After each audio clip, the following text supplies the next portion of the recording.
Donc, bonjour et bienvenue pour ce rendez-vous sécurité numéro 7.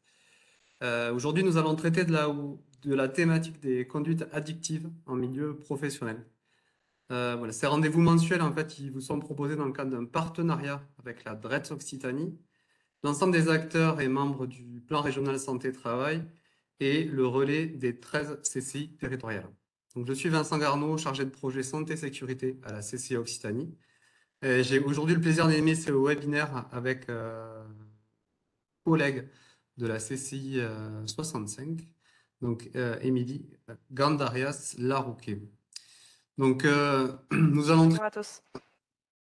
des thématiques, de tout ce qui peut être conduite addictive en milieu professionnel et on souhaite vous orienter sur comment agir pour la prévention avec une approche collective et vous faire également la démonstration d'un outil. Donc nous aurons plusieurs temps. Un premier temps, en fait, pour définir qu'est-ce que peuvent être les addictions. Donc là, on aura l'intervention d'un médecin du travail. Ensuite, on aura donc un rappel, focus réglementaire avec l'intervention d'Adresse Occitanie. Puis le troisième temps, en fait, ça sera vraiment comment vous accompagner, comment trouver les ressources et les outils pour faire voilà, mettre en place la prévention sur ces conduites addictives. Donc pour cela, donc, il y aura un témoignage de comment le service de travail, en tout cas, peut vous accompagner. Ensuite, on aura Addiction France qui vous présentera donc l'approche collective et notre service de santé au travail, du coup, qui présentera l'outil accompagné d'un cas pratique pour vraiment vous initier dans la démarche.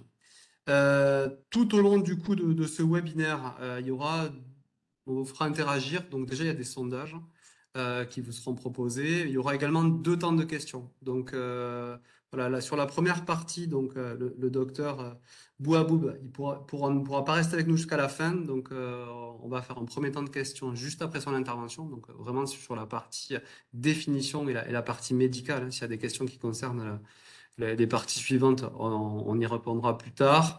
Et si jamais, dans tous les cas, vous avez des questions qui vous viennent après, il y a ces coordonnées dans le support qui vous sera transmis. Donc, vous serez toujours à même voilà, de vous poser des questions. On vous amènera les réponses plus tard. Du coup, ouais, si vous avez des questions, donc, vous pouvez les poser par l'intermédiaire du chat. On les retransmettra donc aux intervenants avec Émilie. Et juste pour vous préciser que le webinaire est enregistré, donc vous pouvez retrouver notre intervention et que les conseillers de votre CCI territoriale vous diffuseront le support dès que celui-ci sera disponible. Voilà. Eh bien, écoutez, il ne me reste plus qu'à vous souhaiter un bon webinaire. Et pendant que donc, le docteur se présente, on vous fait de suite interagir par l'intermédiaire d'un premier sondage. Bonjour à tous. Avec la vidéo, c'est peut-être un peu mieux. Bonjour à tous, donc je me présente, je suis le docteur Bouabou, je suis médecin du travail au SRAS BTP, donc sur la région Occitanie. Donc avant que je commence ma partie, je ne sais pas si ça a déjà été lancé, mais on va vous faire un petit sondage pour évaluer un peu votre rapport un peu à l'addiction. Tout le long, ça va se faire tout le long de la présentation, mais pour faire Donc attendre voilà, un vous avez peu. dû voir apparaître à votre écran. Je vois qu'il y en a qui commencent à voter. Donc parmi ces propositions concernant les addictions, donc il y en a une qui est fausse. On vous sollicite pour l'identifier. Donc il y a 3 questions. Donc il existe des addictions aux produits et des addictions comportementales. Il y a une persistance de la consommation malgré les conséquences négatives. Et la dernière proposition, nous sommes tous égaux face à ce risque, donc le risque d'addiction, de développer une addiction. Voilà, donc on vous laisse quelques minutes pour répondre. Je partagerai ensuite voilà, les résultats avec vous. Je pense qu'ils sont même directement, vous devez avoir comme moi les réponses en direct.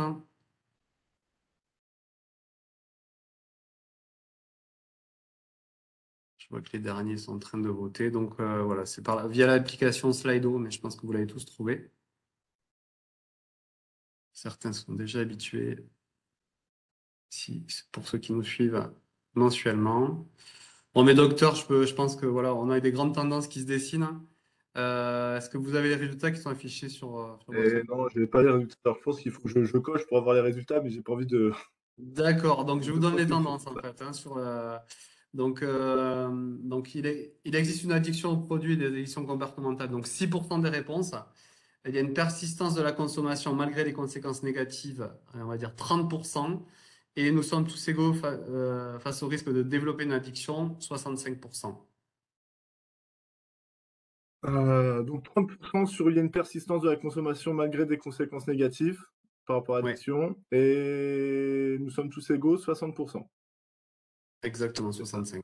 Bon, on voit que la majorité quand même, voilà, a trouvé la bonne réponse, hein, qui était enfin la bonne réponse, la réponse fausse en tout cas, la proposition fausse qui était la dernière. Voilà, ça reste intéressant, de voir qu'il y a quand même un bon tiers des personnes qui n'avaient pas cette réponse, qui avaient une vision un peu faussée de l'addiction. Et donc j'espère que, bah, cette présentation, ce webinaire aujourd'hui va pouvoir, répondre un peu à certaines de ces lacunes ou certaines de vos questions sur l'addiction. Donc, conduite addictive au travail, de quoi parle-t-on? Alors c'est un sujet qui est quand même assez vaste, et durant lequel vous pourrez facilement vous endormir, si on prenait le temps de vraiment de vous présenter tout le sujet dans les moindres détails. Mais le principe un peu des formats courts de webinaires, bah, comme celui-là, c'est de rendre les choses intéressantes. Et donc voilà, j'espère que je vais arriver à vous tenir éveillé.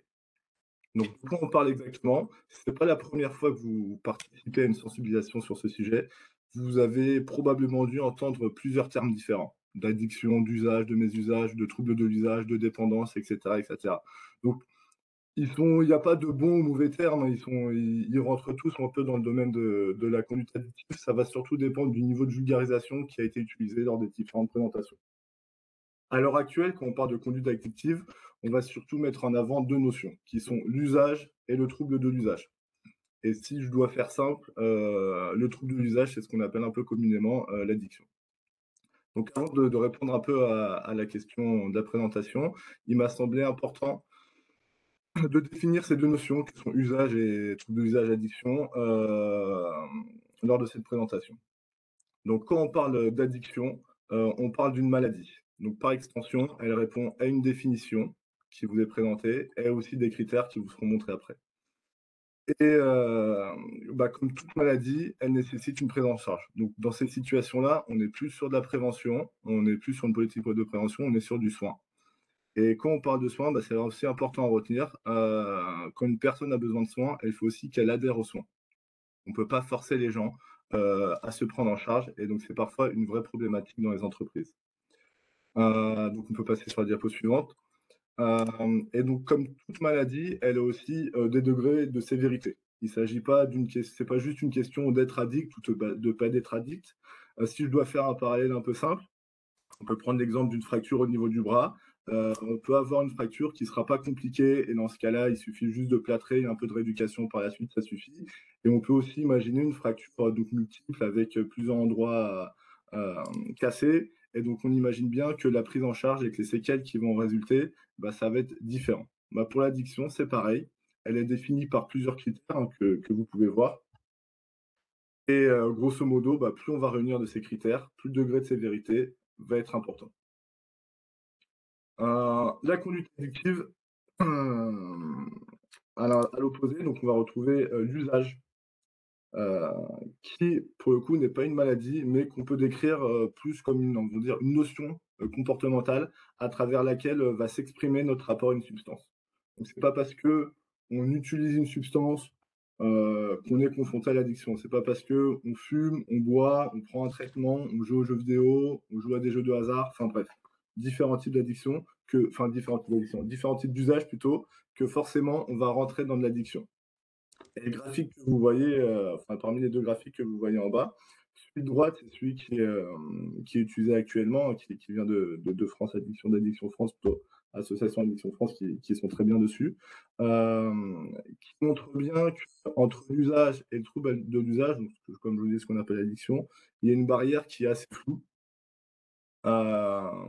comparé à celui qui s'utilisait avant, qui est celui de gauche, qui pouvait, laisser croire qu'il existait des seuils pour nous faire passer d'une catégorie à l'autre. Mais je vous ai mis les 2 parce que c'est vrai que celui de gauche, c'est celui qu'on voit peut-être plus fréquemment, qui permet, on va dire, de s'imaginer peut-être plus facilement, voilà, la gradation, on va dire, sur le passage de usage à trouble de l'usage. Donc voilà, une fois ces deux notions présentées, bah, on va pouvoir vraiment répondre, partir sur la question, c'est-à-dire donc voilà, de conduite addictive au travail, au final, de quoi on parle finalement. Alors, quand on parle de conduite addictive au travail, on le parle à travers notamment des notions telles que l'adaptation, l'acquisition ou l'importation, mais ça, c'est des choses qui vont vous être expliquées par les prochains participants. Moi, ce que je retiens surtout quand je dois parler de conduite addictive au travail, c'est que pour la quasi-totalité de la population active, on vit ou on subit un peu notre environnement de travail et nos collègues, à minima 7 heures par jour et 5 jours sur 7. Donc on est plus souvent au contact de notre environnement de travail, bah, que notre environnement familial ou notre environnement amical. Et comme toutes les expériences un peu passées qui nous ont modelés et qui nous ont fait devenir la personne que l'on est aujourd'hui, on peut facilement comprendre que le travail va avoir un rôle important un peu dans le «modelage» entre guillemets, de notre futur nous au travers, bah, différentes expériences, différentes situations professionnelles. Hem, donc moi, si je devais un peu, résumer, on va dire, la conduite addictive au travail, ah bah, je dirais qu'il s'agit un peu de tous les facteurs. Donc là, je vous en ai présenté certains, hein, qui sont ceux des conditions de travail, mais c'est pas forcément les seuls facteurs, mais tous les facteurs professionnels qui vont faciliter l'usage l'accès à l'usage plutôt ou l'usage, de différentes substances. Ouais, je pensais pas que ça serait aussi court. J'ai parlé assez rapidement, mais voilà, mon objectif, c'était pas de vous endormir, c'était d'essayer de bien définir la notion de conduite addictive, donc de quoi on parle et surtout, le travail au final, à quel point, le rôle important que va jouer la prévention de ces conduites addictives sur les différents facteurs. Voilà, merci pour votre écoute. Merci, docteur. Voilà, si vous avez des questions, du coup, parce que le docteur a une contrainte, donc il ne va pas pouvoir rester avec nous jusqu'à la fin, comme je vous ai dit en introduction. Donc voilà, vous pouvez les inscrire maintenant dans le chat. Sinon, si elles vous viennent plus tard, ben, on lui fera part de ces questions par mail. Donc, a priori, j'avais sollicité, il n'y a rien qui arrivait dans le chat de mon niveau. Donc, bon, voilà, c'est que en tout cas, ces premiers éléments étaient clairs. Docteur, donc on vous remercie pour votre intervention. Et bah, écoutez, ce que je vous propose, du coup, c'est de continuer du coup avec le point focus juridique. Christian Montpouillat, du coup.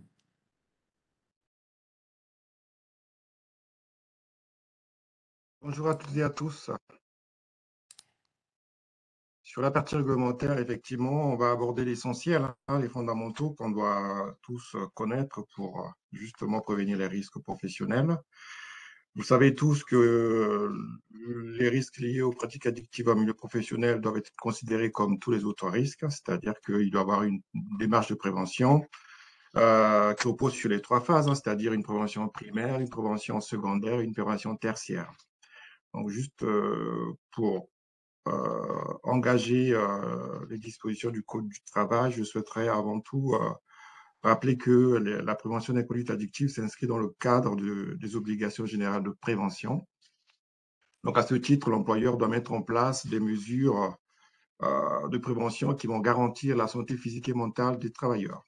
Alors, ces mesures sont indiquées en bleu sur la diapositive. Il s'agit des actions de prévention des risques professionnels, bien entendu, mais également des actions d'information et de formation. Il s'agit également de la mise en place d'une organisation des moyens adaptés. On a vu par la présentation précédente du docteur Boisroud que le travail, certains facteurs professionnels pouvaient justement engendrer des pratiques addictives. Donc, l'organisation, le manque de moyens, une organisation un peu dégradée peut contribuer à développer des consommations au sein de l'entreprise. C'est la suivante. Donc, il est bien entendu fait obligation à l'employeur d'établir un document unique. Dans le cas du document unique, effectivement, on doit intégrer les risques liés aux pratiques addictives. Et donc, cette intégration dans le DU peut se faire à travers un outil qui va vous être présenté. Donc, je vous ai mis le lien de l'outil sur la diapositive. Je souhaiterais également rappeler la parution d'un décret au 18 mars 2022, décret qui précise au fait les conditions d'élaboration, les conditions d'accès, mais également les conditions de conservation du document unique qui doit être finalement conservé à minima 40 ans pour conserver au fait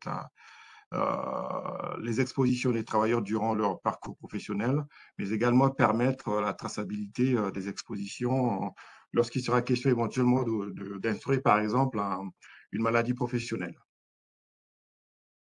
Pour établir le document unique, qui est une obligation qui est comme l'employeur n'est pas tout seul. Il peut éventuellement s'appuyer du référent santé sécurité au travail.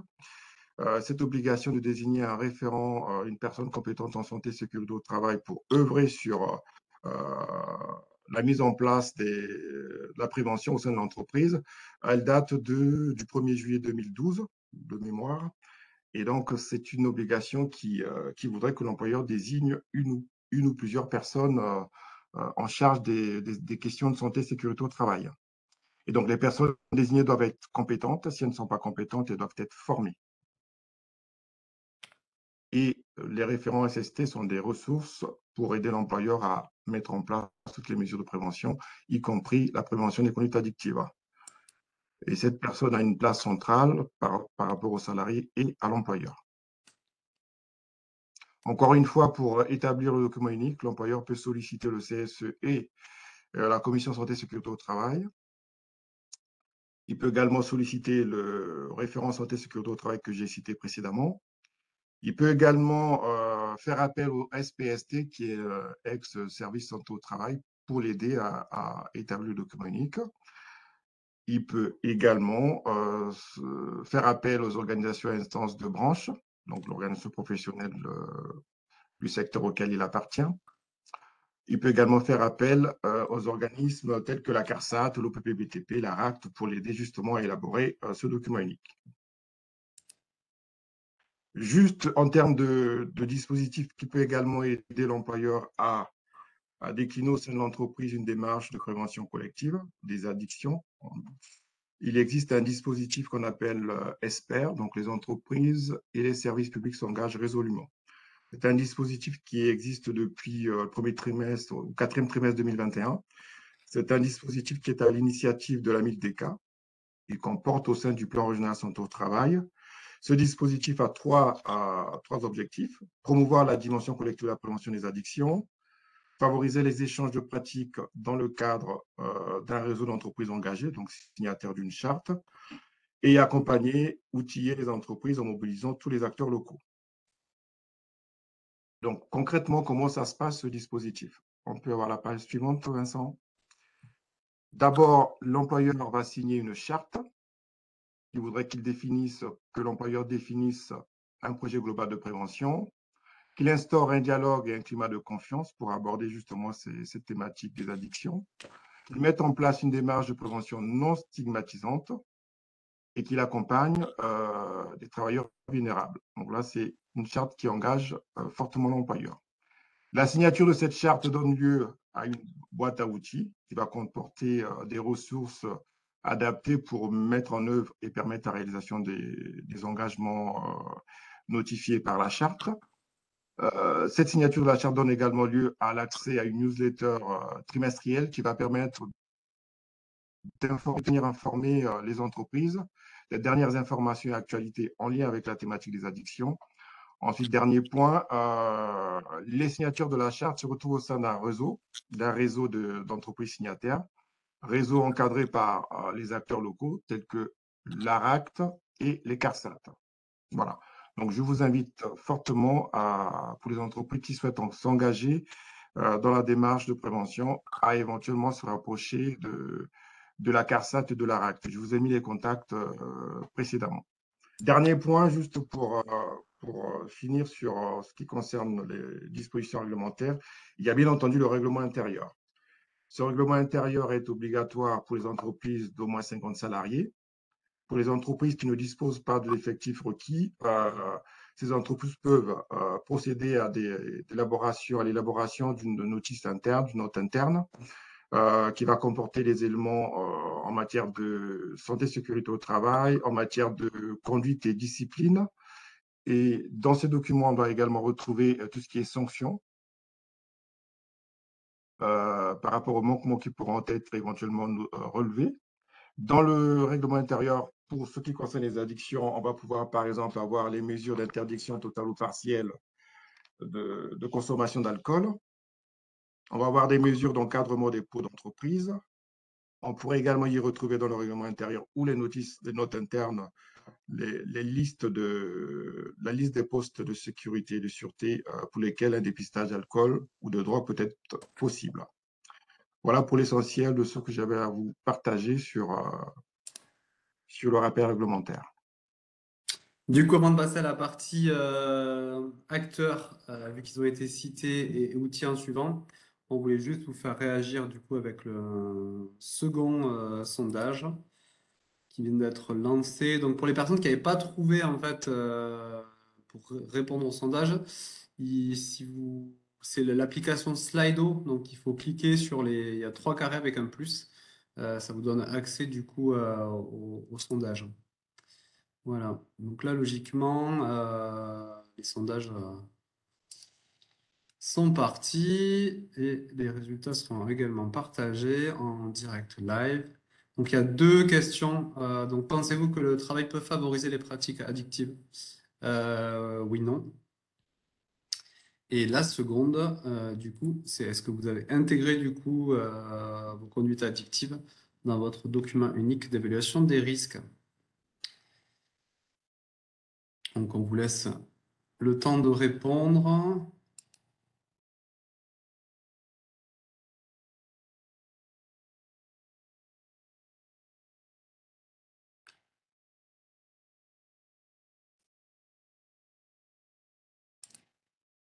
Et ensuite, voilà, on passera à la partie accompagnement du coup avec Nicolas Borquet qui va vous présenter les accompagnements de votre service de prévention et de santé au travail. Je vois que vous avez quasiment tous fini de répondre, donc vous êtes plus de 95%, voilà, vous êtes positionné sur oui en fait. Le travail peut favoriser les conduites addictives et pratiques addictives. Et du coup, sur l'intégration des conduites addictives dans le document d'évaluation des risques professionnels. Donc 45% de oui, non à 20% et ne sait pas à 35%. Donc voilà, peut-être que vous allez avoir les réponses en tout cas sur les accompagnements que vous pouvez bénéficier dans la partie qui arrive. Voilà. Merci Christian, du coup. Nicolas, je te laisse présenter ta partie. Ok, bonjour, bonjour à tous. Donc moi je suis Nicolas Borquet, je suis le responsable du service prévention au service de prévention et de santé au travail de Tarbes pour les Hautes-Pyrénées. Ça s'appelle l'ASMT. Et je vais vous présenter les accompagnements que les services de prévention et de santé peuvent vous proposer sur toute la région, puisqu'en fait il y a sur toute la région 22 services de santé à peu près. Et donc, en fonction de l'endroit où vous avez votre entreprise, vous êtes suivi par l'un d'entre eux. Alors, qu'est-ce qu'on peut vous proposer? Alors, je vais pas vous parler du côté suivi de santé que vous connaissez certainement déjà pas mal. Moi, je vais vous parler du côté prévention essentiellement. Donc, en termes de prévention, on va pouvoir vous proposer du conseil, de la métrologie, des sensibilisations. Et puis certains services sont équipés aussi de psychologues de travail et d'ergonomes, donc il y a aussi des interventions possibles sur ce volet-là. Je vais venir un petit peu plus en détail à vous expliquer voilà. Donc pour le conseil, alors ça peut être du conseil par téléphone, par mail. On a des interlocuteurs qui sont à disposition pour ça, donc n'hésitez pas de les contacter. Vous pouvez passer par votre médecin, mais aussi par les contacts que vous connaissez. Ça peut être du conseil par rapport à la réalisation du document unique. Donc c'est un peu la question qu'on vous pose là. Je vois qu'il y a quand même 40% des gens qui ne savent pas si les conduites addictives sont intégrées à leur DU. Donc ça veut dire que il y a encore du chemin à faire, qu'il faut aller voir un petit peu le DU et certainement l'améliorer. Donc on peut vous aider à faire l'état des lieux, on peut vous aider en termes de méthodologie, en termes d'outils. On est là pour ça. Je sais que c'est compliqué des fois de partir de zéro, donc n'hésitez pas à nous solliciter. En termes d'évaluation du risque chimique, là aussi il y a beaucoup de questions souvent parce que ça peut sembler compliqué, on ne sait pas trop par où commencer. Donc on peut vous aider aussi à faire l'inventaire des produits, on peut vous aider à prendre en main des logiciels. Alors il en existe plusieurs, là je vous parle d'un logiciel qui s'appelle CRICH, c'est l'INRS qui l'a construit en partenariat avec d'autres instances nationales. C'est un logiciel qui est gratuit et donc vous pouvez tout à fait utiliser ce logiciel pour faire votre évaluation du risque chimique à partir des fiches de données de sécurité. En termes d'accident du travail, on peut vous aider dans les analyses d'accidents de travail, puisque quand il y a un accident, parfois il n'y a pas forcément une analyse derrière, et on sait que quand on se penche sur ces questions-là, on peut mettre le doigt sur des situations à risque, des choses pas forcément compliquées à régler, mais il faut passer un petit peu de temps et le faire de façon méthodique. Donc on peut vous aider là-dessus. Et sur des études de poste, donc vous avez un poste de travail où les salariés se plaignent ou vous pensez qu'il y a des possibilités de l'améliorer, on peut venir voir votre poste de travail, vous faire des préconisations et vous aider à améliorer tout ça.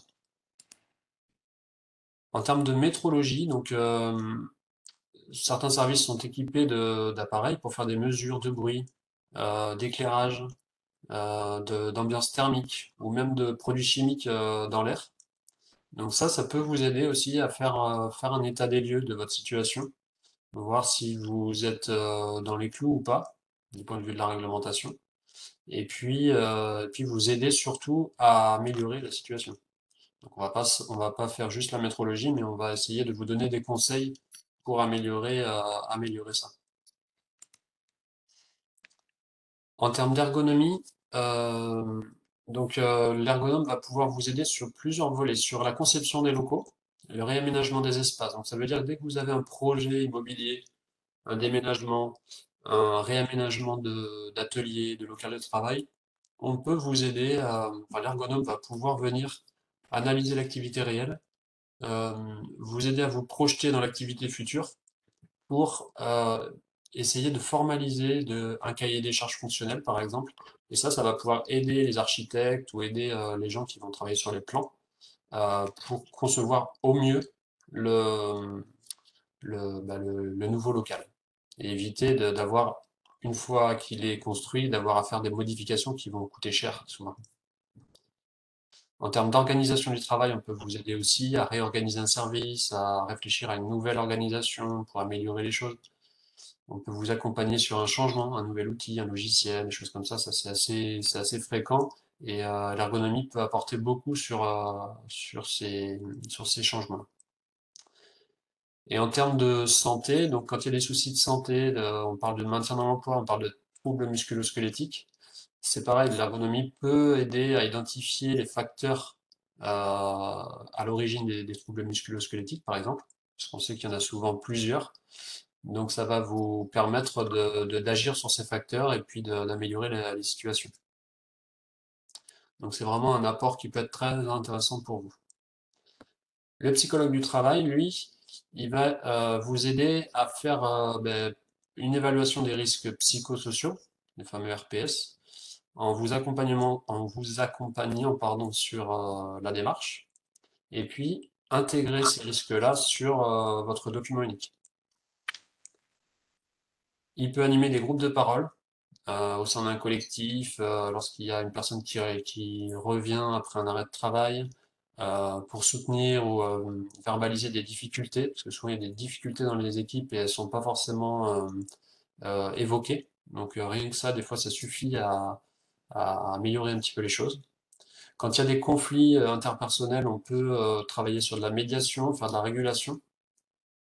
Et le psychologue du travail peut vous aider aussi des fois sur les démarches qualité de vie au travail, en vous accompagnant, pardon, et en vous aidant sur de la méthode.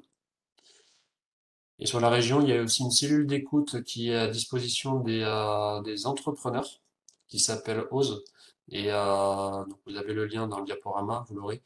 C'est quelque chose qui peut être intéressant parce que ça permet de faire un bilan de sa santé en tant qu'entrepreneur et d'être ensuite orienté si on a besoin, si on a des besoins particuliers. Les sensibilisations. Alors on en fait beaucoup, on peut en faire dans l'entreprise, en inter, on peut en faire au sein de nos salles de réunion en intra-entreprise, et ça peut être sur plein de sujets différents. Donc on sait que nous, à Tarbes, on a par exemple un escape game sur les troubles musculo-squelettiques, on peut faire des sensibilisations sur le travail sur écran, sur le document unique, le risque chimique, bien sûr les addictions, on va en reparler, et puis plein d'autres sujets, du sur-mesure, du bruit, les équipements de protection individuelle, etc., etc., les accidents de travail, moi, j'en oublie. Et on en fait aussi sous le format webinaire, donc ça aussi c'est accessible. Donc pour tout ça, ben, vous pouvez contacter vos services de santé au travail respectifs, en passant par le médecin du travail si vous voulez, mais aussi par tous les acteurs qui font partie de l'équipe pluridisciplinaire. Donc il y a les assistantes, il y a les infirmiers, les infirmières, les chargés de prévention, etc. Donc quel que soit l'interlocuteur, n'hésitez pas, parce que surtout ce qui est important, c'est que ces prestations sont comprises en fait dans les cotisations que vous payez déjà. Donc il n'y a pas de surcoût pour vous pour bénéficier de toutes ces prestations. Voilà. Merci pour votre écoute. Je vais Merci passer à la suite. Merci pour bah, cette présentation. Voilà, n'oubliez pas, hein, c'est votre, en tout cas le service de santé qui s'occupe et de prévention qui s'occupe de votre entreprise et voilà, l'acteur majeur pour vous orienter et vous renseigner sur tous les domaines qu'on vient de voir. Donc voilà, on avait élargi un peu le champ. On va revenir maintenant plus spécifiquement sur voilà, la thématique addiction. Donc avant de passer la parole du coup à François Auriol, on a un dernier sondage voilà, en lien justement avec les actions qui peuvent être mises en place dans l'entreprise.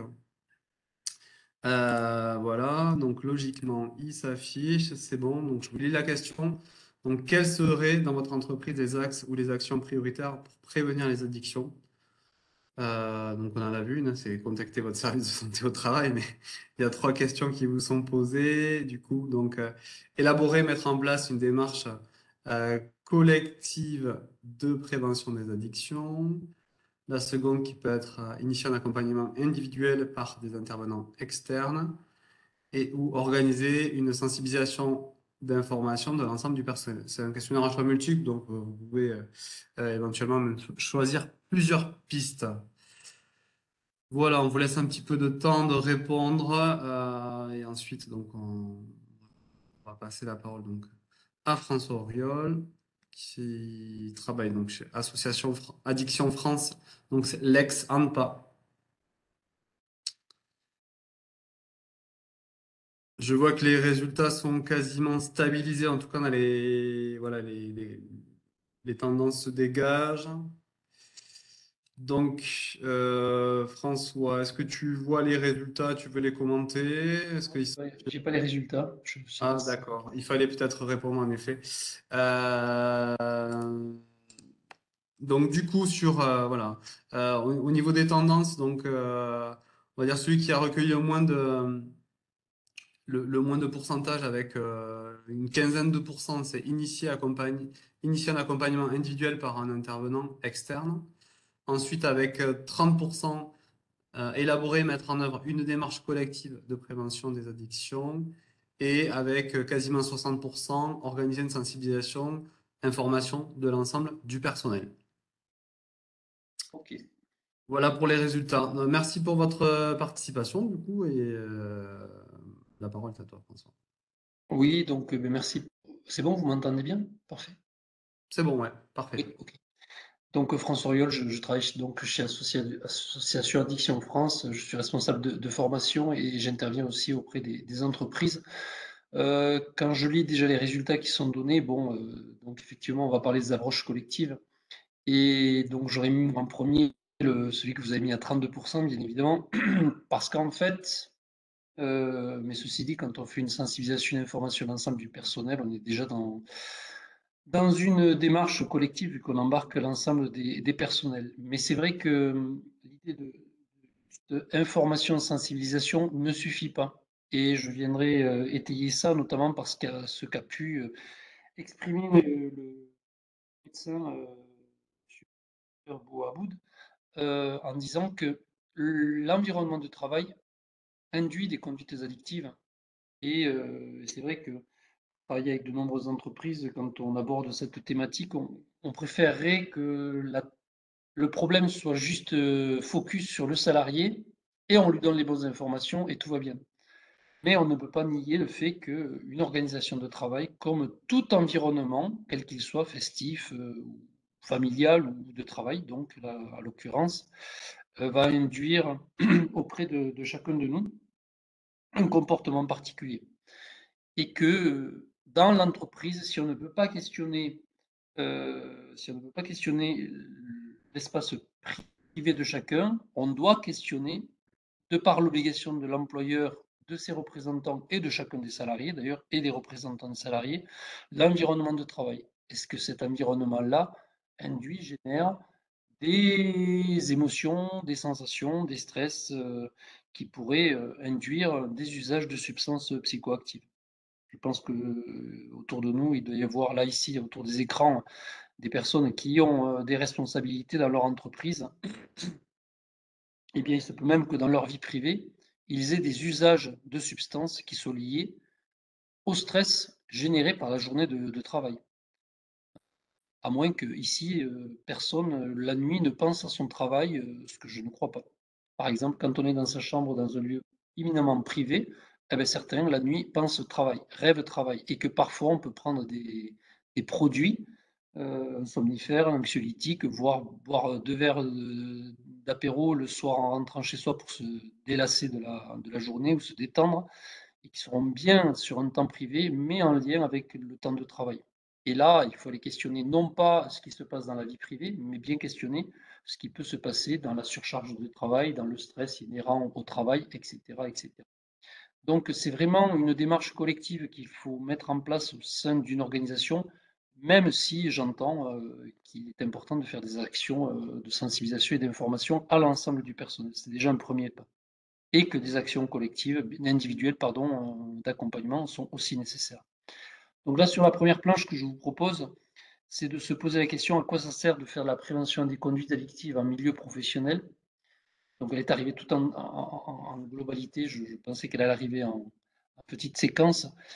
Ben, la première chose, c'est la performance sociale de l'entreprise, c'est le rond bleu, avec la qualité de vie et l'image de l'entreprise qu'on peut renvoyer, la qualité de vie au travail et l'image aussi, si on a quelqu'un qui a des problèmes de conduite addictive, dans certaines actions commerciales, de représentation sur le terrain, si on est en collectivité territoriale, quelle qu'elle soit, dès qu'il y a un peu de représentation, ça peut poser des problèmes.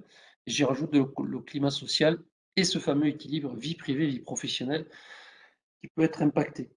Autre raison qui peut inciter à aborder les conduites addictives, qui ne sont pas une mince affaire aujourd'hui. Il faut savoir que depuis la sortie du confinement, nous avons de plus en plus de gens en soins et que c'est une question vraiment prégnante au sein de notre société. La performance économique, il ne faut pas la mettre de côté. Il y a la qualité du travail, avec l'augmentation de la productivité, moins d'absentéisme si les gens sont un peu moins en difficulté, ou la baisse des coûts des inaptitudes, les licenciements, les frais d'assurance s'il y a des problèmes et autres qui peuvent être induits à ceci. Il y a la responsabilité juridique, et je pense que là, ici, des personnes se posent cette question-là aussi. Donc, tout ce qui est responsabilité pénale de l'employeur, tout ce qui est responsabilité aussi de chacun des salariés dans une équipe, c'est une personne est en difficulté, voire à un accident, ce qu'on va un peu plus loin. Voilà, que ce soit les responsabilités au civil, que ce soit les responsabilités au niveau des prud'hommes et voire éventuellement le pénal si on est sur des cas graves. Et c'est en lien avec l'obligation de l'employeur dont a parlé Christian Mampouillat tout à l'heure. Il y a un autre point qui est assurer la sécurité de chacun, qui est en lien avec ce qu'on a pu voir précédemment, avec l'idée de réduire les incidents et accidents du travail. Et enfin, le rond gris, qui est pour moi, même si je suis du champ de la santé, qui n'est pas le prioritaire au sein d'une organisation de travail, qui est celui de la santé. Santé qui sera, je dirais, de la responsabilité du service de santé au travail, collègue qui a pris la parole précédemment. Et c'est le service de santé au travail qui va lui prendre en charge cette partie-là d'accompagnement des personnes sur l'individuel et qui peut vous aider, comme ça a été préconisé là, juste à l'instant, de parler des RPS, des TMS et prévenir les risques de santé liés aux conduites addictives. Voilà. Et éventuellement, quand on est sur de l'individuel, maintenir dans l'emploi. Donc, aborder les conduites addictives, c'est vraiment tout ça. Et derrière, pour certaines personnes, certaines entreprises, on peut être en lien avec la dynamique RSE, certaines normes ISO qui sont recherchées et pour lesquelles aborder cette thématique est essentiel aujourd'hui. On peut peut-être passer à la suivante. Et donc, quand on est dans une action collective et autour des conduites addictives, il y a 3 champs qui vont se retrouver. Un, c'est du sens. Et dans la réponse que vous avez faite là à l'instant au questionnaire proposé, donner du sens, c'est la sensibilisation, c'est informer l'ensemble des personnels. Ça, il n'y a aucun doute, par de la documentation, de la formation, des entretiens individuels éventuellement, par de la sensibilisation, vous l'avez dit, de l'information, etc. Mais ça ne suffit pas. Ça ne suffit pas parce que, au-delà de ces informations collectives, il y a les personnes qu'il va falloir accompagner, parce qu'il y a des personnes qui sont en difficulté, qui vont se sentir en difficulté. Il faut savoir que des personnes qui ont des conduites addictives qui peuvent induire des problèmes, et notamment sur le lieu de travail, on a coutume de dire 20%, je dirais peut-être un peu moins, mais entre 10 et 15% des personnes que vous avez au travail, entre les usages d'alcool, tabac, je laisse un peu de côté, mais de cannabis, donc de produits illicites, voire de médicaments psychotropes, voire de médicaments détournés de leurs usages initiaux, voire aujourd'hui les addictions comportementales qui nous envoient au jeu d'argent, qui nous envoient à l'usage de certains écrans, etc., etc. Toutes ces pratiques-là vont avoir un effet sur le travail et que pour certains, il va falloir les accompagner, voilà, et les orienter éventuellement vers le service de santé au travail pour questionner est-ce que c'est de la vie privée, est-ce que c'est de la vie professionnelle, est-ce qu'il y a des choses à aménager dans le poste de travail, etc., etc. Et il y a en parallèle, donc, disposer d'un cadre cohérent, c'est aussi, et comme ça a pu être évoqué, questionner le document unique, questionner les conditions de travail, parler du règlement intérieur, éventuellement de chartes qui peuvent être éditées au sein de l'organisation. Voilà, ce tableau recadre ou redonne un peu la place des actions qui ont été proposées juste avant. On peut passer au point suivant. Et là, sur ce tableau-là, j'ai essayé de mettre, en prenant le même code de couleur que la planche précédente, donner du sens, accompagner chacun et disposer d'un cadre cohérent. Et donc, dans chacune de ces colonnes, vous avez tout un tas d'outils, de propositions qui sont faites. Donc, et plus on va aller vers le bas, plus on va prendre les lignes et on va vers le bas, donc vous aurez des actions qui vont devenir de plus en plus individuelles. Donc ce qui est en noir, ce sont des actions collectives, ce qui est en, on va dire là, à l'instant violet, quoi, écrit en violet, ce sont des actions plutôt individuelles. Donc on va prendre le cadre du haut, donner du sens, sensibilisation des personnels. Donc il y a toutes ces informations, le rappel de la législation, des affichages comme j'ai pu le dire, mais c'est aussi des entretiens annuels individuels. Alors moi, j'incite les entreprises à, lors d'entretiens où l'on fait bilan sur l'année, sur l'activité, où on a des entretiens qui sont proposés aux salariés, et bien peut-être qu'avec les instances représentatives du personnel, le CSE, etc., on a pu définir une thématique pour l'année et qu'on et utiliser ces entretiens annuels pour, avec chacun des salariés, de façon individuelle, en lien avec les managers, donc qui seront à même de faire ces entretiens, diffuser une plaquette, diffuser une information sur tel ou tel sujet. Voilà. Et donc, c'est faire du collectif tout en proposant un temps individuel où on aborde le sujet. Si je reste sur cette même ligne, vous avez donc l'accompagnement de chacun, où là, il y a un travail à mener avec les consultations médicales, les services de santé au travail, et là, pareil, des échanges, des entretiens informels qui peuvent être proposés, et j'insiste là-dessus, dans l'entreprise, avant d'orienter un salarié vers le service de santé au travail, on lui dit ce qu'on voit de lui et qui fait problème, en quoi ça en fait problème, éventuellement si on l'a retiré du poste de travail pour X ou X raison, et à ce moment-là, on l'écrit et on envoie une copie au service de santé au travail qui a connaissance des faits et on en garde une copie qui est donnée au salarié et une qui est maintenue au sein de l'entreprise. Et ça, c'est important, notamment dans le travail avec les médecins du travail. Et la partie de droite, donc là où aujourd'hui le document phare pour aborder ces questions de conduite addictive, c'est le document unique dont parlera juste après moi Cécile. Et si on va un peu plus bas, donc on a le rappel du cadre. Alors certaines entreprises mettent en place des cadres de sécurité, où on fait des rappels de procédure, mais ça peut être aussi des rappels d'articles du règlement intérieur, c'est des rappels de en interne, etc., etc. Donc, il faut ce qui est le plus important aussi, à notamment comment aborder la thématique.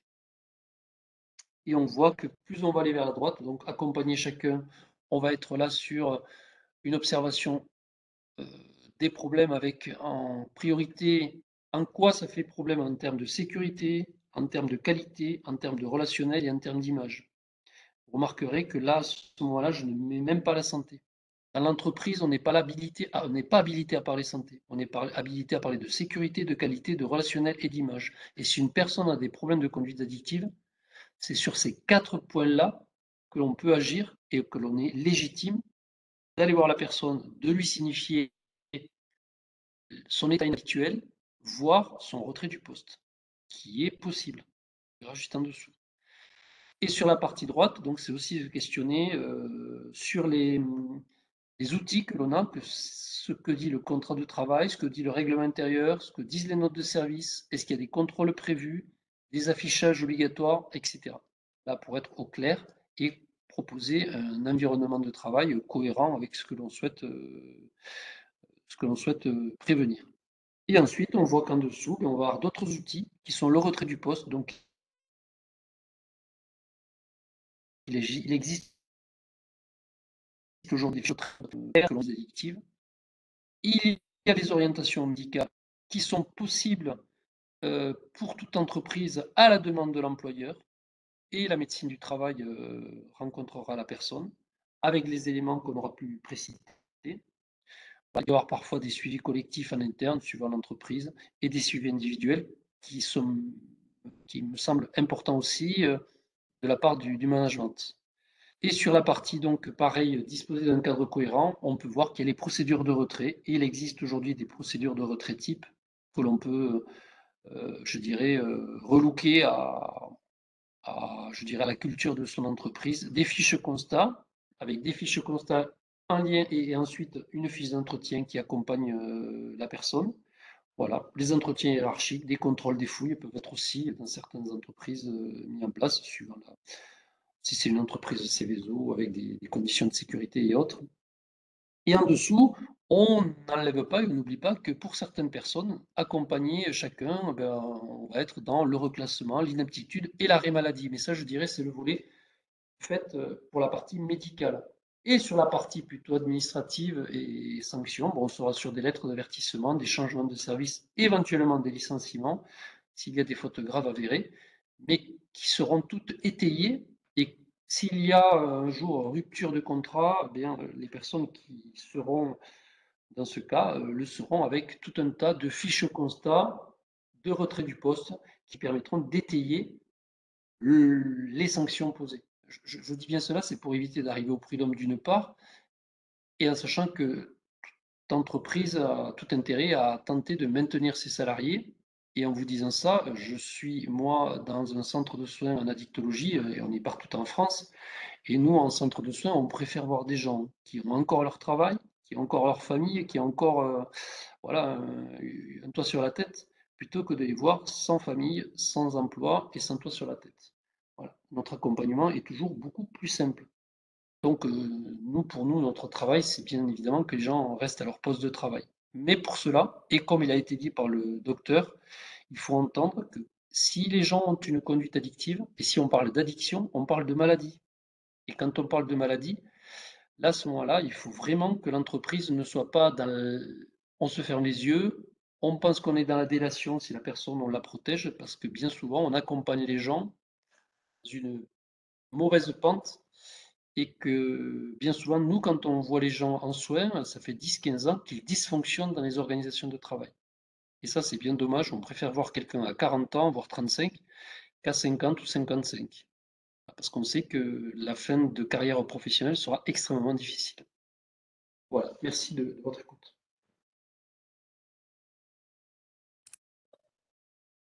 Merci du coup pour cette présentation. Mais du coup, voilà, pour ancrer peut-être plus dans la prévention et essayer d'anticiper tous ces phénomènes et connaître les outils qui sont à votre disposition pour y parvenir. Voilà, donc Cécile Prade, du service de santé au travail de Muret-Comminges, va vous présenter un outil du coup, qui a été mis en place de façon collective au sein du PRST.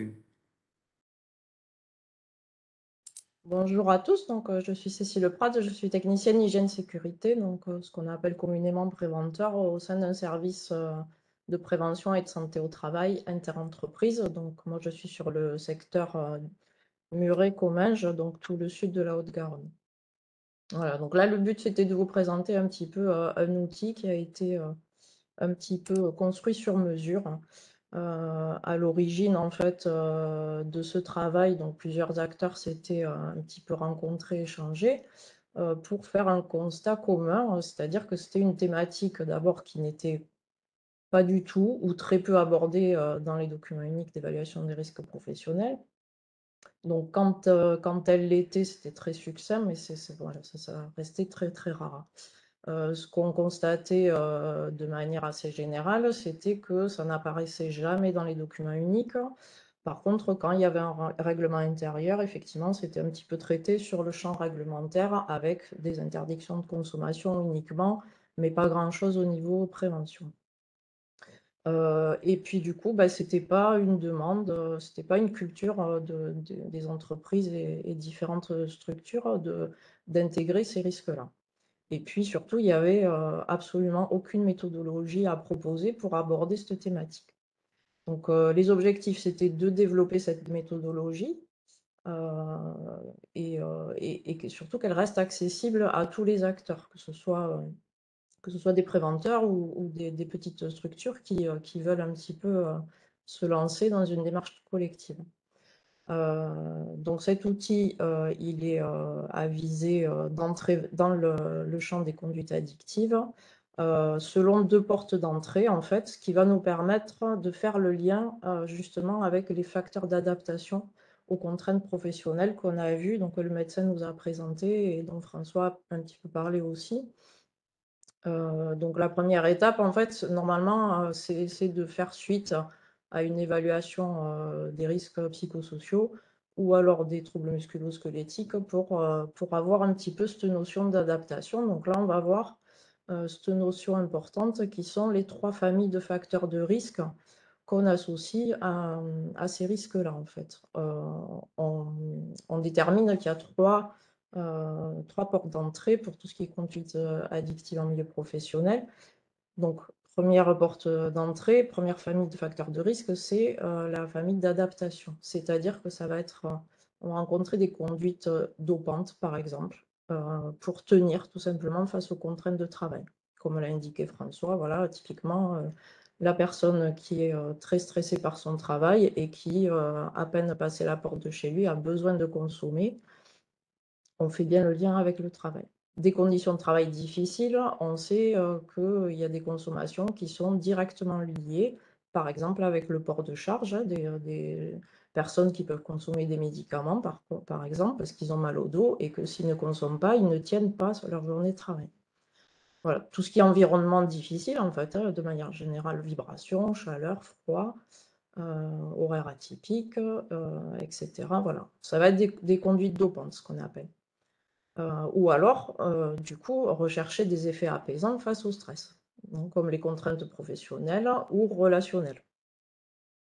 Deuxième famille, donc ça va être tout ce qui est acquisition au sein de l'entreprise. Donc ça va être les habitudes ou le fonctionnement de l'entreprise, ce qu'on appelle communément la culture d'entreprise. Donc ça va être tout ce qui est repas d'affaires, dépôt d'entreprise alcoolisé par exemple.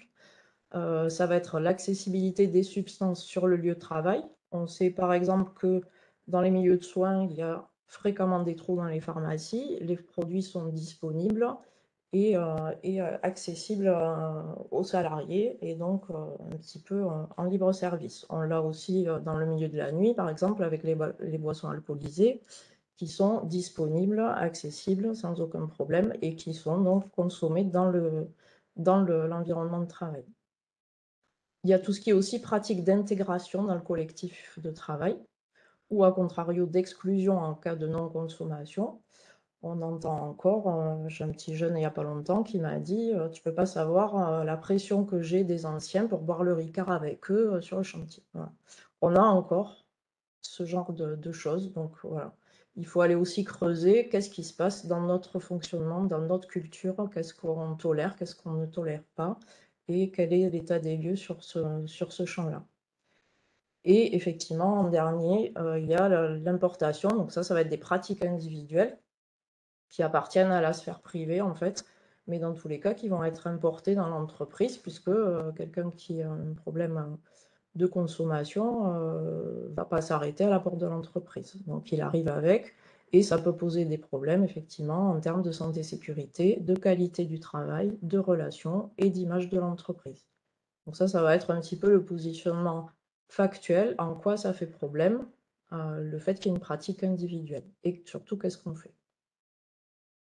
Voilà, pour la notion importante, du coup, ça permet de faire le focus sur les portes d'entrée dans l'outil. En fait, on va l'utiliser de manière générale. Moi, quand j'accompagne sur un document unique, je fais les conduites addictives en dernier, puisque ça va nous permettre de balayer un petit peu toutes les conditions de travail, tous les risques existants, de faire l'état des lieux des risques psychosociaux selon la méthodologie là, qui existe de l'INRS, qui est le DSI 403, selon les 7 familles de facteurs de risque identifiés.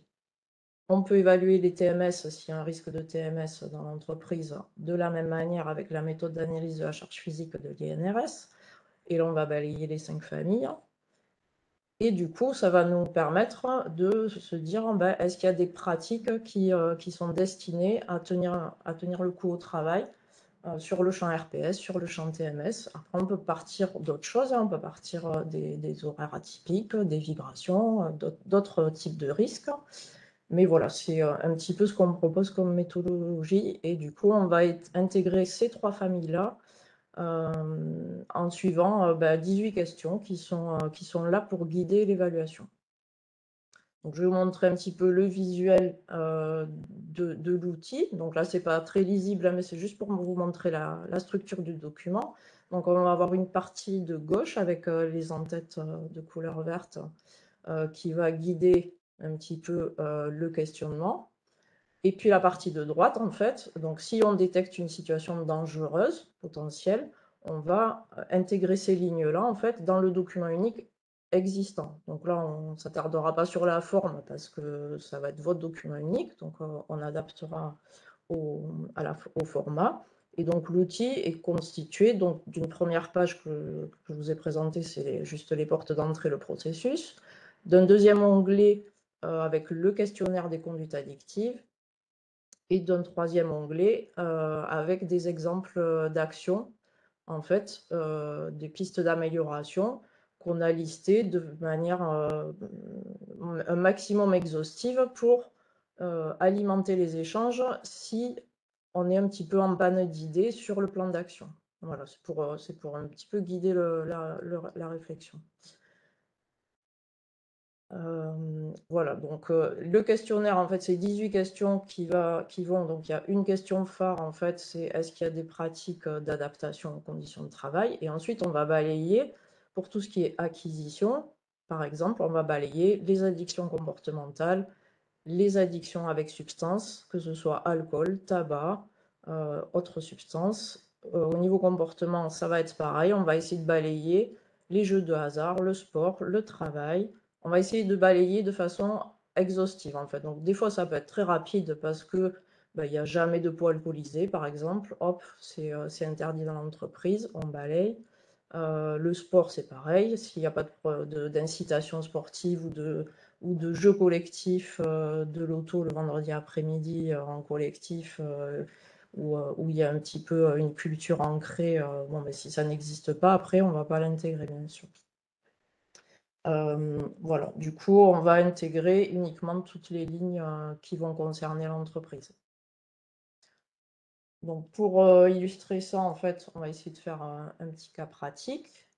Donc, on fait le focus là sur une évaluation des risques qui a été faite sur une société des eaux, sur l'unité de travail, en fait, des personnes qui relèvent les compteurs d'eau. Donc, le groupe de travail était constitué des représentants de l'unité de travail et puis un préventeur qui animait en fait les échanges. Du coup, pour chacune des 18 questions, on va avoir une colonne famille, donc la famille acquisition, adaptation ou importation. En précision, dimension, en fait, là, vous aurez soit addiction avec substance, soit addiction comportementale. Et à chaque fois, on précise si c'est alcool, travail, jeu, etc. Et donc, la question qui est posée par l'outil pour essayer de balayer un petit peu s'il y a une situation existante ou pas. Donc là, l'exemple, c'est sur la famille acquisition, c'est-à-dire qu'on va se pencher un petit peu sur la culture de l'entreprise, sur la dimension alcool. Donc la question, c'est est-ce qu'il y a une consommation sur le lieu de travail ou hors lieu de travail qui est organisée par l'employeur ou qui n'est pas organisée par l'employeur? Si elle est organisée sans l'employeur, est-ce qu'il y a une autorisation de sa part ou pas? Est-ce que ça se situe pendant le temps de travail ou hors temps de travail? Donc, par exemple, des galettes des rois, des anniversaires, des pots de retraite, etc. Est-il arrivé que des consommations excessives ou des états d'ébriété soient constatés? Est-ce qu'il y a déjà eu des accidents survenus à l'issue de telles manifestations? Et avez-vous recensé des indicateurs en lien avec la problématique? Voilà, on essaye de se poser la question, est-ce que cette situation, elle existe déjà? Et est-ce que ça a déjà posé problème ou pas? Donc là, la situation identifiée est décrite par le groupe de travail, puisque tout vient des représentants de l'unité de travail, qui mentionnent, effectivement, on organise des réunions de service mensuelles pour créer un petit peu de cohésion d'équipe, parce que tous les jours, on est en train de relever des compteurs tout seul. En fait, on n'a pas de contact avec les collègues, etc. Donc, tous les mois, on se fait une petite réunion de service qui a lieu pendant les horaires de travail, en fait, et qui va se prolonger au-delà des horaires. Parce qu'une fois la réunion terminée, en fait, on fait un petit pot, donc il y a de l'alcool à disposition, on met un petit peu des choses à grignoter à l'apéritif, et puis l'alcool est souvent fourni par le responsable de service. Il trouve que c'est un moment convivial et donc il le favorise. Et donc ça a lieu dans la salle de repos ou dans le jardin ou au bord de la rivière, proche du lieu de travail, en fait. Voilà, donc ça, c'est le groupe qui identifie cette situation-là, pardon. Et du coup, au niveau des risques potentiels, ça peut être des tensions, de l'agressivité, ça peut être un accident mortel aussi, hein, puisque le retour se fait avec les véhicules. Il y a la rivière juste à côté quand ils font des grillades ou que ça se prolonge un petit peu. Et puis, ça peut être tout simplement une consommation excessive. Et là, il n'y a rien qui est formalisé, il n'y a rien qui est existant en mesure de prévention et de protection. Donc là, ils ont fait leur cotation. Donc je vous ai juste mis un code couleur parce qu'après, ça va être votre système de cotation présent dans votre document unique. Donc ça, c'est vraiment à titre indicatif. Et du coup, quand on leur a demandé et qu'on a travaillé un petit peu ensemble sur les mesures à proposer, donc là, il y a un plan d'action qui s'est un petit peu dégagé. C'est déjà la prise de conscience. Oui, effectivement, on pourrait ne pas proposer d'alcool à chaque réunion, en fait. Et puis établir une procédure d'organisation des pots qui va comprendre l'accord de l'employeur, la proposition de boissons sans alcool, la mise à disposition conjointe systématique de nourriture, l'encadrement de la consommation. Ça veut dire que si on autorise un petit peu d'alcool, on limite la quantité globale et on reste sur les alcools autorisés par le Code du travail. Et puis la mise à disposition d'éthylotests, par exemple, un autocontrôle et une conduite à tenir pour le retour à domicile. Donc ça, c'est des mesures qui ont été proposées par le groupe lui-même. Effectivement, il y a des entreprises qui décident sur leur repas de Noël, par exemple, ou sur leur soirée, d'organiser et d'essayer de cadrer un maximum de choses. J'ai une autre entreprise qui tolère l'alcool sur des soirées qu'il organise de temps en temps, mais il va y avoir des éthylotests à disposition, un autocontrôle, les Uber pris en charge par l'entreprise s'il y a un éthylotest positif. Il y a désignation de SAM en amont de la soirée, voilà, des choses comme ça où ils essaient, et tout en limitant la quantité. Et voilà, il ne s'agit pas de mettre à disposition une quantité illimitée d'alcool. Voilà, donc ça c'est un exemple. Du coup, sur le rendu final, vous avez sur votre unité de travail la situation dangereuse identifiée, les risques potentiels. Là, en termes de mesures existantes, il n'y avait rien.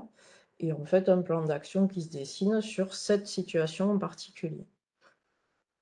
Voilà, c'est pour vous montrer un petit peu sur une ligne, hein. Après, effectivement, il y a 18 questions, donc c'est l'occasion de tout balayer. Et en fait, le retour d'expérience, c'est que déjà, ça permet d'aborder la thématique avec toutes sortes de métiers, en fait, sans a priori. Ça aborde le sujet sur le plan collectif. Ça permet de traiter le sujet même si aucun signe d'alerte est détecté. Ça, c'est important parce que des fois, les démarches s'enclenchent une fois qu'il y a eu un incident, en fait. Donc, c'est dommage. Autant le prévoir d'entrée dans le document unique et essayer d'analyser tout ça pour ne pas que ça arrive.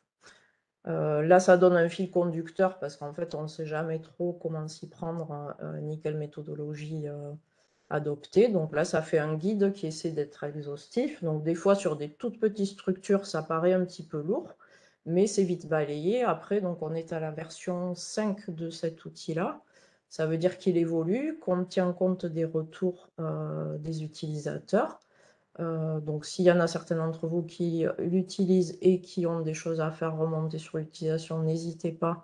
En fait, on essaie de le faire évoluer au fur et à mesure. Et on a discuté aussi de peut-être faire une version un petit peu plus simplifiée pour les TPE, voilà, pour ne pas les freiner non plus et leur faire peur dans la démarche.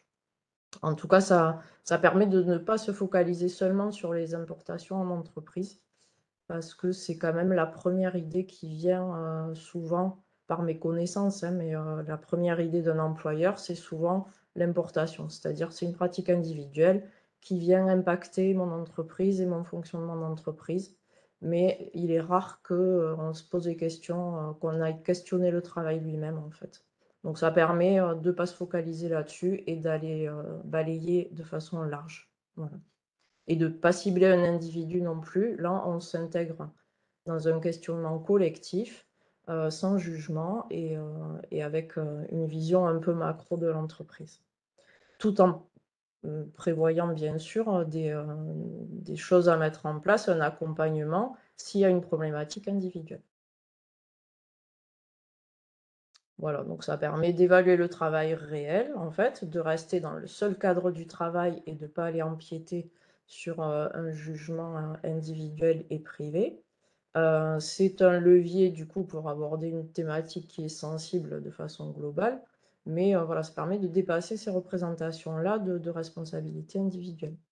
Et puis impulser une prise de conscience, parce qu'on a tous un rôle aussi dans l'enjeu de prévention collectif et notamment tout ce qui est acquisition et un petit peu effet de groupe qui peut aussi poser des problèmes, même si ce n'est pas des substances psychoactives. Par exemple, le tabac peut poser problème en matière de collectif avec des pauses intempestives, avec des incitations à fumer, même si vous n'avez pas envie. Ben, si la pause se fait là et que tout le monde va fumer, vous allez fumer aussi. Voilà, c'est une manière de se poser plein de questions et de se poser les bonnes questions. Donc l'outil complet, il est du coup disponible sur la page du PRST4, la dernière version. Et donc n'hésitez pas si vous avez des retours, des expériences ou de nouvelles idées à nous faire partager. Voilà, si vous avez des questions, n'hésitez pas. Merci beaucoup. Oui, donc du coup, les liens sont actifs dans le support qu'on va vous diffuser. Oui. Si vous le retrouvez facilement directement, si vous voulez le voir de suite, que vous êtes impatient, sur le site du PRST4 Occitanie. Voilà, on a prévu un temps d'échange. Alors, j'ai pas vu passer beaucoup de questions dans le chat. Je ne sais pas si vous êtes timide dans cet après-midi ou sur le sujet vous impressionnez. Ah, voilà, les questions qui arrivent du coup. Puis il y en avait une de, je ne sais pas, Monsieur Cabrol, je crois que j'avais vu qu'il y avait un bout de question. Donc, si vous voulez repréciser votre question, on ne l'a pas eu en entier. Donc, j'invite voilà, l'ensemble des intervenants du coup à répondre à tour de rôle et peut-être à compléter suivant leur spécialité. Donc, pour la première question qui nous est remontée, donc, l'employeur peut-il faire une détection de cannabis, donc en l'occurrence un test salivaire, sur le lieu de travail, de même faire un alcool test dans la mesure où il le met dans le règlement intérieur. Donc, c'est peut-être voilà, peut-être un début de réponse par la DRET, ou en tout cas s'il y en a ou l'ANPA, je ne sais pas qui c'est qui veut se lancer, et après je vous laisse en tout cas compléter vos propos. Alors, tout ce qui est test, pour répondre à la question, tout ce qui est test salivaire ou test alcool, dans le cas du règlement intérieur, concerne plus les postes à risque. Donc, si c'est notifié dans le règlement intérieur et que tout est partagé avec les partenaires sociaux, que tout a été validé, c'est bon, il peut le faire.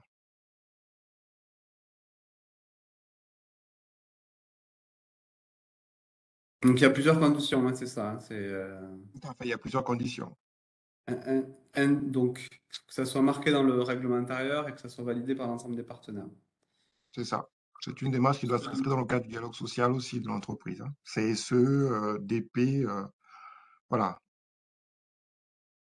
Et en plus, il ne suffit pas de faire le contrôle. Quand c'est positif, qu'est-ce qu'on fait? Quelles sont les suites possibles? Voilà. Donc, il faut tout caler et tout mettre en. Définir toutes les procédures qui accompagnent au fait la réalisation des tests, parce qu'il y a également la possibilité pour le salarié de faire une contre-expertise, par exemple pour les stupéfiants. Et dans ce cadre-là, qu'est-ce qui prévoit l'entreprise? Quelles sont les modalités? Voilà, il y a quand même beaucoup d'éléments qui tournent autour des tests. Hein. Il ne suffit pas d'acheter les kits pour voilà, dire qu'on peut faire. Voilà. Pour compléter ce que dit Christian, c'est que effectivement les tests aussi, c'est à quelle fin? Est-ce que ce sont des tests à fin préventive où on informe, il y a une politique de prévention mise en place au sein de l'établissement avec des actions de sensibilisation, des actions où on a questionné par exemple le document unique a été réalisé et en parallèle on dit ben voilà on vous annonce qu'il peut y avoir des tests. Alors à ce moment-là, et comme il a été évoqué par Christian, tout le monde ne peut pas faire les tests salivaires parce qu'à la suite du résultat, qu'est-ce qu'on fait? Mais il peut y avoir des actions parfois préventives où on propose aux salariés et je dirais aux chefs d'entreprise en premier, hein, tout le monde y passe, de se tester dans l'idée où il n'y a pas de sanction et c'est vraiment une prise de conscience. Et là, on est dans je dirais, la démarche préventive. Il y a la démarche là de faire cesser une situation à risque, qui est là, qui est beaucoup plus délicate, et on retombe dans ce qui a pu être exprimé par Christian, où ce sont les postes à risque, et il doit y avoir toute une démarche clairement écrite et établie sur les règlements intérieurs, les procédures de retrait, et que les partenaires sociaux et autres aient pu en avoir connaissance et que ce soit tout affiché. et que la personne puisse aussi, par ailleurs, il faut l'entendre, contester les faits qui mènera l'entreprise jusqu'à demander la venue d'une infirmière pour une analyse sanguine. Voilà, c'est assez lourd comme procédure. Et je voudrais quand même, moi, là, pour le coup, reprendre ma casquette d'addictologie pour rappeler que à quelle fin ça n'a pas été évoqué, mais il y a un article de loi qui dit qu'on ne doit pas laisser pénétrer ou séjourner une personne en état d'ivresse. Alors c'est un article qui suit celui sur l'alcool et qu'on peut donc attribuer à l'alcool, mais cet article-là s'arrête au terme ivresse. Il ne dit pas alcool. Et l'ivresse peut être cannabique, alcoolique, sous la prise de médicaments psychotropes, je sais pas moi, etc., etc., inhalation de produits chimiques. Il y a plein de raisons qui peuvent susciter une ivresse que je traduirais en un état inhabituel. Et à ce moment-là, si on est avec une personne qui est dans un état inhabituel, je peux vous assurer qu'on n'a pas besoin d'un éthylotest de teinte salivaire pour la sortir de son poste de travail. On la sortira de son poste de travail parce que son état inhabituel pose des questions, comme j'ai pu l'évoquer, comme a pu évoquer Cécile, pour des questions de qualité au travail, de sécurité au travail, de relations d'équipe au travail ou éventuellement d'image altérée au travail. Et ces raisons-là, qui renvoient au règlement intérieur qui est écrit et qui est en règle générale très explicite en plus, sur l'attitude et le comportement à avoir au poste de travail, suffit pour retirer quelqu'un de son poste de travail, sans avoir éventuellement à utiliser un éthylotest ou un test salivaire. Et je finirai pour la simple et bonne raison qu'il y a des faux positifs et qu'il y a des faux négatifs avec ces outils. Et que le nombre de faux positifs ou de faux négatifs va augmenter, dans le sens où on parle encore aujourd'hui en France de cannabis, alors même que nous arrive à l'appel des cannabinoïdes de synthèse, des catinones, et que ce sont des nouveaux produits de synthèse qui eux-mêmes, les opioïdes de synthèse, tramadol, oxycodone, fentanyl, qui peuvent être utilisés pour les TMS, les douleurs, etc., qui eux-mêmes ne sont pas forcément repérables par les tests, parce que le test salivaire dont vous parlez ne détecte pas d'ailleurs que le cannabis, il détecte la cocaïne, il détecte aussi les opiacés, il détecte tout un tas de produits, l'ecstasy, MDMA, etc. Voilà, donc je veux dire que prendre l'outil et penser que l'outil va résoudre le sujet, le problème, je n'y crois pas une seconde, sachant qu'il y a plein de moyens de les contourner, c'est l'histoire du chat et de la souris, et qu'en plus, la législation nous donne toute autorité pour retirer quelqu'un de son poste de travail, pour inaptitude au poste de travail. Et en plus, et je finirai là-dessus, vous avez tout un tas de gens aujourd'hui qui ont des problèmes de sommeil, qui sont épuisés au travail, mais parce qu'ils sont sur des jeux en ligne au travail, enfin à la maison, et ils arrivent avec un déficit de sommeil important. Ce sont des personnes qui sont peut-être dangereuses à leur poste de travail, qui paraissent même voir en état d'ivresse. Si vous les faites un test salivaire ou un test alcool, je vous assure qu'ils seront totalement négatifs. Pourtant, ces personnes sont dangereuses à leur poste de travail. Et là, je vous poserai la question, s'ils sont négatifs au test salivaire, négatifs au test alcool, vous faites quoi? Est-ce qu'on les maintient à leur poste de travail parce que tout est négatif? Et là, on va se retrouver sur une question de responsabilité d'employeur, de sécurité, de qualité, et on va revenir à notre cercle infernal auquel on retombe tout le temps. Oui, il est possible de faire les tests salivaires, mais Conditions. voilà, ça peut se faire, mais il y a plein de conditions et il faut avoir bien tout mesuré avant. Merci pour ces réponses. Moi, ça me fait penser, je vois qu'il y a une autre question dans le chat, mais j'avais eu une sollicitation d'une entreprise restaurateur il y a quelque temps. Quel conseil, qu'est-ce que vous donneriez comme conseil à un chef d'entreprise qui constate justement sur son lieu de travail un salarié qui n'est pas visiblement dans son état normal? Qu'est-ce que le chef d'entreprise a le droit de faire? Peut faire? Est-ce qu'il doit le ramener? Est-ce que il doit le faire ramener? Voilà. Qu'est-ce qu'il peut faire très concrètement sur le moment où il constate l'état addictif, enfin en tout cas les conséquences de son état? Christian, tu veux répondre, je ne sais pas, ou quelqu'un d'autre? Je peux répondre, hein, donc alors, qu'est-ce qu'il peut faire? Ben déjà, il est devant une personne et il va se poser. La première question, il a deux questions très simples à se poser. Qu'est-ce que je vois de la personne qui est en face de moi? Quels sont les troubles? Alors, je viens sur des termes d'addictologie, mais quels sont les troubles que j'observe?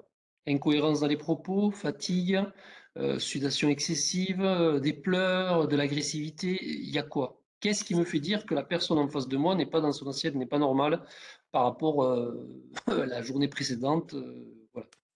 Ça, c'est la première chose. Ensuite, en quoi ça me fait problème? Parce que je vous assure, on voit plein de gens qui sont en difficulté dans la rue, on n'en a rien à cirer. Parce qu'en fait, ça nous fait pas. Parce que nous, on n'est pas responsable de ça. Ça dérange le gendarme, mais nous, ça ne nous dérange pas forcément. Pas toujours. Bon. Mais là, on est dans l'entreprise. Donc, le manager, l'employeur qui voit une personne qui dysfonctionne au travail, qu'est-ce que je vois d'elle? Qu'est-ce qui me pose problème d'elle? Ensuite, en quoi ça me fait problème, moi, en tant que responsable employeur? En termes de sécurité, de qualité, d'image, de relationnel? À ce titre-là, moi, en tant qu'employeur, garant de la sécurité et de la protection de la santé de chacun au sein de l'entreprise,